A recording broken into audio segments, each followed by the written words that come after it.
বলুন দিদি, কি দেখাবো? জামা প্যান্ট নাকি শীতের পোশাক? শীতের পোশাকই দেখান। সোয়েটার দেখাবো নাকি কোট? একটু বেশি ঠান্ডার জন্য কোটই দেখান। অন্য রং কিছু আছে? হ্যাঁ, এই সাইজটা ঠিক আছে।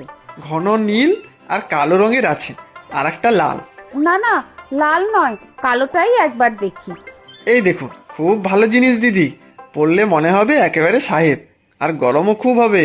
গরম হলেই ভালো। এবছর যা হাড় কাঁপানো শীত পড়েছে, তা দাম কত দেব? আপনার থেকে তো আর বেশি দাম নেব না দিদি, ওই 3,000 টাকাই দিন। 3,000? অনেক বেশি মনে হচ্ছে। না না, বেশি হবে কেন? জিনিসটা যা দিচ্ছি দেখবেন, এই দামে এত ভালো জিনিস আর পাবেন না। তা হোক, আমি 2,500 টাকা দেব। কি যে বলেন! আচ্ছা ঠিক আছে, আপনি 200 টাকা না হয় কম দেবেন। দেখবেন এটা পরার পর ঘচু দাদাকে কেমন সাহেব মনে হয়। ও বউ বউ, এই দেখো, আমাকে মনে হচ্ছে কাকতাড়ুয়ার মতো লাগছে। আমি ক্ষেতের মধ্যে গিয়ে দাঁড়াই গিয়ে, সব পাখি পালিয়ে যাবে। ও মা, এত সুন্দর একটা কোট কিনে আনলাম, এটা পরে তোমাকে কাকতাড়ুয়া লাগবে কোন দুঃখে শুনি? দোকানদার বলে দিয়েছে একেবারে সাহেবের মতো লাগবে। এ কি বলছো বউ? সাহেবদের মতো লাগবে? তাহলে তো খুব বিপদ আমার। এখন আমার কি হবে বউ? কেন, কি বিপদ হবে শুনি? তুমি এটাও জানো না বউ, এই কোট পরে আমাকে যদি লালমুখ সাহেবদের মতো দেখায়, তাহলে তো আমার খুব বিপদ হবে।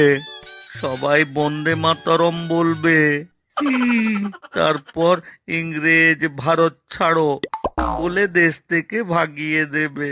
তখন তাহলে তো ভালোই হবে, তুমি বিলেতে থাকবে। না না, হবে না, চলবে না। আমি ইংরেজ হয়ে বিলেতে যাব না কিন্তু, বলে দিলাম। হ্যাঁ। কেন, ইংরেজি বলতে পারো না তার জন্য? না না, তুমি কিচ্ছু জানো না বউ। ইংরেজি আমি বলতে পারি, ইয়েস, নো, ভেরি গুড, ব্যাস, এতেই হবে। তাহলে তো আর কোনো চিন্তাই নেই, এবারে এই সাহেবী কোট পরে বিলেতে চলে যাবে। না না বউ, আমি কখনো বিলেতে যাব না। ওখানে সাহেবদের মেম সাহেব বউ থাকে, তুমি তো আমার মেম সাহেব না, তাই বিলেত টিলেত যাওয়া হবে না, ব্যাস। তাহলে এত সুন্দর কোট পরে কোথায় যাবে শুনি? কেন, কাঁঠাল গাছে উঠবো? সাহেবরা কি আর কোট পরে কাঁঠাল গাছে উঠে কাঁঠাল খায় না নাকি?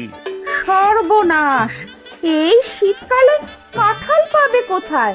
তার থেকে চলো আজ আমাদের বাড়ি থেকে ঘুরে আসি। কিন্তু বউ, এটা পরে যাব না। সবাই যদি সাহেব ভাবে, শেঠজি বাবা বলবে আমাদের সাহেব জামাই, খুব লজ্জা লাগবে আমার। অন্য কোথাও চলো বউ। আচ্ছা ঠিক আছে, চলো আজকে নদীর ঘাটে যাই। খুব ভালো হবে বউ, চলো চলো। ইস, এইভাবে যাবে নাকি? প্যান্ট আর জুতো পরতে হবে তো। ও দাদা বাবু, নৌকা চড়বে নাকি গো? ওপার থেকে ঘুরিয়ে আনবো। দেখছো বউ, আমাকে দাদা বাবু বলছে। এই কোট আর প্যান্টালুম পরে কিন্তু ঠিক ঠিক সাহেব হয়ে গেছি। বোকা ঘচু সাহেব। চলো যাই, বেশ নৌকা করে ঘুরে আসি। ওই পারে একটা কালী মন্দিরও আছে শুনেছি। আচ্ছা বউ, তুমি যা বলবে তাই হবে। তবে আমি কিন্তু এই মাঝির সাথে ইংরেজিতে কথা বলবো, ঠিক আছে? আইসো আইসো দাদা বাবু, দিদি ভাই। এই যে মাঝি ভাই, ইয়েস, নো, ভেরি গুড। কি বলছো গো দাদা বাবু, যাবে তো? হ্যাঁ হ্যাঁ, যাবো যাবো। ওপারে যে মন্দিরটা আছে না, সেখানে নিয়ে যাবে? হ্যাঁ, কালী মন্দিরে তো। খুব জাগ্রত ঠাকুর, যা মনোবাঞ্ছা সব পূরণ হবে গো। হ্যাঁ হ্যাঁ হ্যাঁ, বুঝতে পেরেছি।